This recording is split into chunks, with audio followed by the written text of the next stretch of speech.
इस सभागार में उपस्थित सभी महानुभाव, मातृशक्ति बहनों को सादर प्रणाम, वंदन। रक्षाबंधन का एक बड़ा त्योहार जो एक बड़े मैसेज के साथ आता है। भाई बहनों का एक प्रेम होता है। इस दिन बहनें रक्षा सूत्र अपने भाइयों के हाथों में बांधती हैं।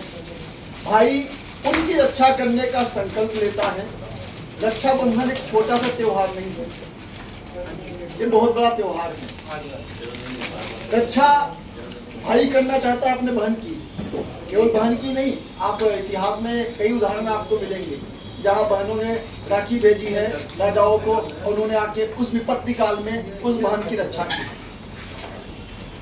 रक्षाबंधन त्योहार जो आने वाला है उसमें 2-3 विषय हैं जो कि सबके जीवन में आएंगे ही।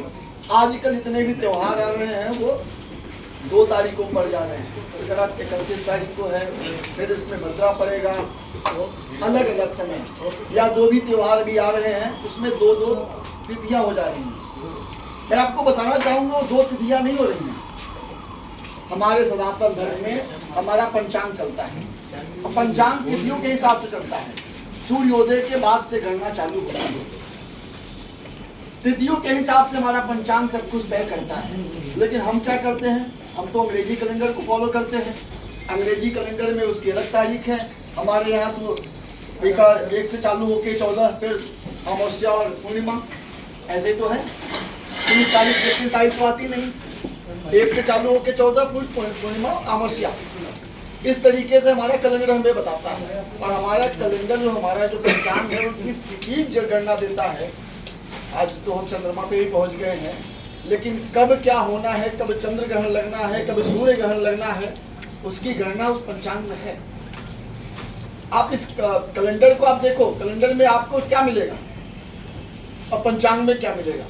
उस पंचांग में वो गणना जो नासा करता है कि कब सूर्य ग्रहण लगेगा, कब चंद्र ग्रहण लगेगा, हमारा पंचांग वो पहले ही बता देता है कि इस तिथि में इतने समय चंद्र ग्रहण लगेगा और ये इस समय सूर्य ग्रहण लगेगा। आप सोचो कितना बड़ा पंचांग है। तो उस पंचांग में जो तिथियां तय की गई हैं उस तिथियों के हिसाब से हमारा त्योहार पड़ता है। और उसमें भी कौन सा सबसे अच्छा मुहूर्त है, मुहूर्त भी होते हैं ना, ये मुहूर्त अच्छा है, फिर दूसरा मुहूर्त कौन सा पड़ेगा, एक सबसे उत्तम, मध्यम और फिर उसके बाद सामान्य। तो जो सबसे उत्तम होगा उसकी अलग है, मध्यम वाले की अलग है और सामान्य वाले की अलग है। तो त्योहार तो रहेंगे लेकिन उसमें आपको मुहूर्त कौन सा पड़ेगा। तो ये जो इसमें एक कॉम्प्लेक्स सब क्या आता है कि भाई सब त्योहार 2-2 पड़ रहे हैं, तो 2 नहीं पड़ रहे हैं। त्योहार हमारा पंचांग के हिसाब से होता है और पंचांग तो मैंने बता दिया कि उसकी गणना पहले से ही है। पंचांग में पहले से गणना हर चीज की है, कब सूर्य ग्रहण, कब चंद्र ग्रहण, हर चीज की है। तो आप अपने उसके हिसाब से चलिए। अगर उसके हिसाब से चलेंगे तो एक ही है। अब ये है कि हम अंग्रेजी कैलेंडर को फॉलो करेंगे तो अंग्रेजी कैलेंडर में तो भाई वो रात्रि के 12 बजे के बाद उनका नया दिन चालू हो जाता है हमारे हिसाब से।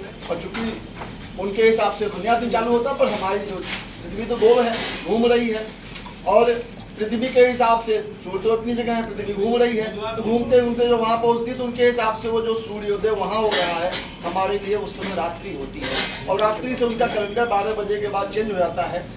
तो हमें जब भी अपने त्योहारों को मनाना है, अच्छे से मनाना है, उत्साह से मनाना है, तो उसे अपने कैलेंडर से, अपने पंचांग से मनाना है। और पंचांग से मनाएंगे तो हमारे पास तिथि एक ही होगी, 2 नहीं होगी। जब भी मृत्यु हो जाती है सनातन धर्म में तो तिथियों से सब कुछ होता है, कभी भी तारीख से नहीं होता। कभी हम जो कर्म करते हैं तरवी वगैरह तो तिथियों से नहीं, तारीख से नहीं करते, तिथि जो होता है, यानी वो जब दोबारा पड़ेगी वो तिथि पड़ेगी। तो तिथि यानी पंचांग के हिसाब से, जब हम पंचांग के हिसाब से चलेंगे तो सब कुछ सही चलेगा। जब हम अंग्रेजी कैलेंडर को फॉलो कर लेंगे तो 2 हो जाएगा। एक तो ये, और इसको हम क्यों मनाते हैं उस पर हमारा रहेगा। क्यों मनाते हैं, इसका महत्व क्या है, इसका बहुत बड़ा मैसेज है।